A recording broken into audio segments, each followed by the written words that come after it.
this next segment, we're going to talk about unweighting the arms while engaging in range of motion exercises. This is critical as it unloads the stress at a very irritated and painful shoulder joint. So I have the model set up here, and we'll start, and so would an individual who's starting this program, with the ball on the ground, seated comfortably. Now we're going to demonstrate forward flexion, and for somebody that's suffering from frozen shoulder or acute shoulder impingement syndrome, this might be a good motion, and then we'll have the model come back. And if possible, come on back, I would like for you to externally rotate the shoulder, which means opening the hands up. If that's not possible or too painful, move into much of the hand opening as you can. Or if it's too painful, just keep the hands flat on the ball. As you progress, you may notice that you can reach further and it's comfortable. It's critical that this is always done with you in control and there no pain provocation. So watch as the model goes forward. That's forward flexion. Now, I would like to demonstrate the next maneuver to be done by whatever arm is involved. So we're going to choose the right. So the ball will come out to the side. And now she's going to demonstrate caption and abduction. And that might be all that's tolerated initially. Just that motion right there. It might even be less, especially with the frozen shoulder patients. It might be very little that's tolerated. Just go to tolerance. As you improve, you'll notice that you can go further out and the range at the shoulder is improved. Again, minimizing the stress to the structures of the shoulder joint.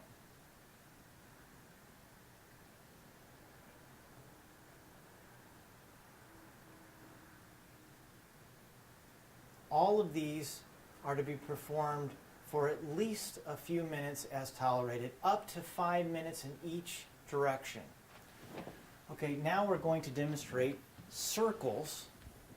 So the hands will be placed and the model will demonstrate moving in circles, which gives us a combination of internal and external rotation as well as horizontal ab and adduction. You don't have to remember this, just perform the motion. So you may want to start out in a clockwise position and then you may think to yourself, let's go counterclockwise. That's fine. What's key here is whether it's impingement syndrome, maybe a surgical repair, or frozen shoulder, that it is done very comfortably. You are in control. If it is painful, you will not do this. You can adjust the ball as needed. In the last movement, we're going to perform a steering wheel maneuver. And so essentially the patient's going to go from side to side. And you may even need to bend forward a little bit more. Side to side. And this works predominantly the internal and external rotation movement, but there is a little horizontal ab and adduction as well. Now, as the patient progresses, we're going to elevate the surface. So I'm just going to use this box right here. However, you can use a coffee table or any surface that's elevated. This starts her out at a higher range of motion. Now I can have her move forward into flexion again. Because it's higher, as she goes forward, there's more motion. Now we're getting into a lot of motion. So I'm going to stop the model. Okay, now freeze right there. Now she's going to keep her arms in that position. Now I'm just going to have her sit up coming off the ball.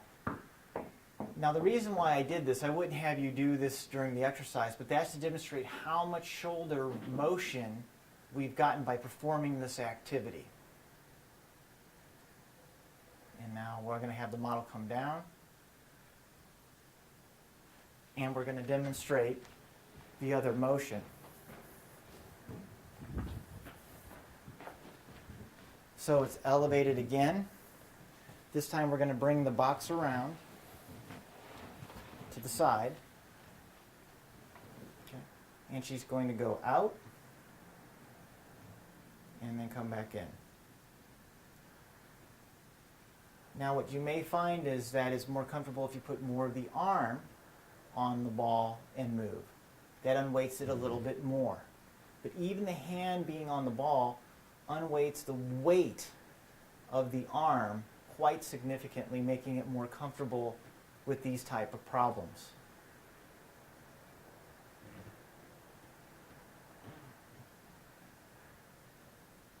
Okay, now let's demonstrate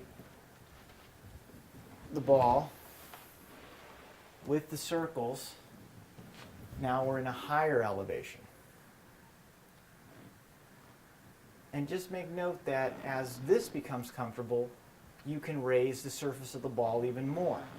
For example, you can place the ball on the table, the dining room table, sit in the chair, and now the ball will be higher than you as you progress. Now we're going to demonstrate the steering wheel. Same thing. It's just we raise the ball in relation to the individual. This should be performed every day, at least once or as many times as is comfortable or desired, particularly with frozen shoulder or impingement syndrome.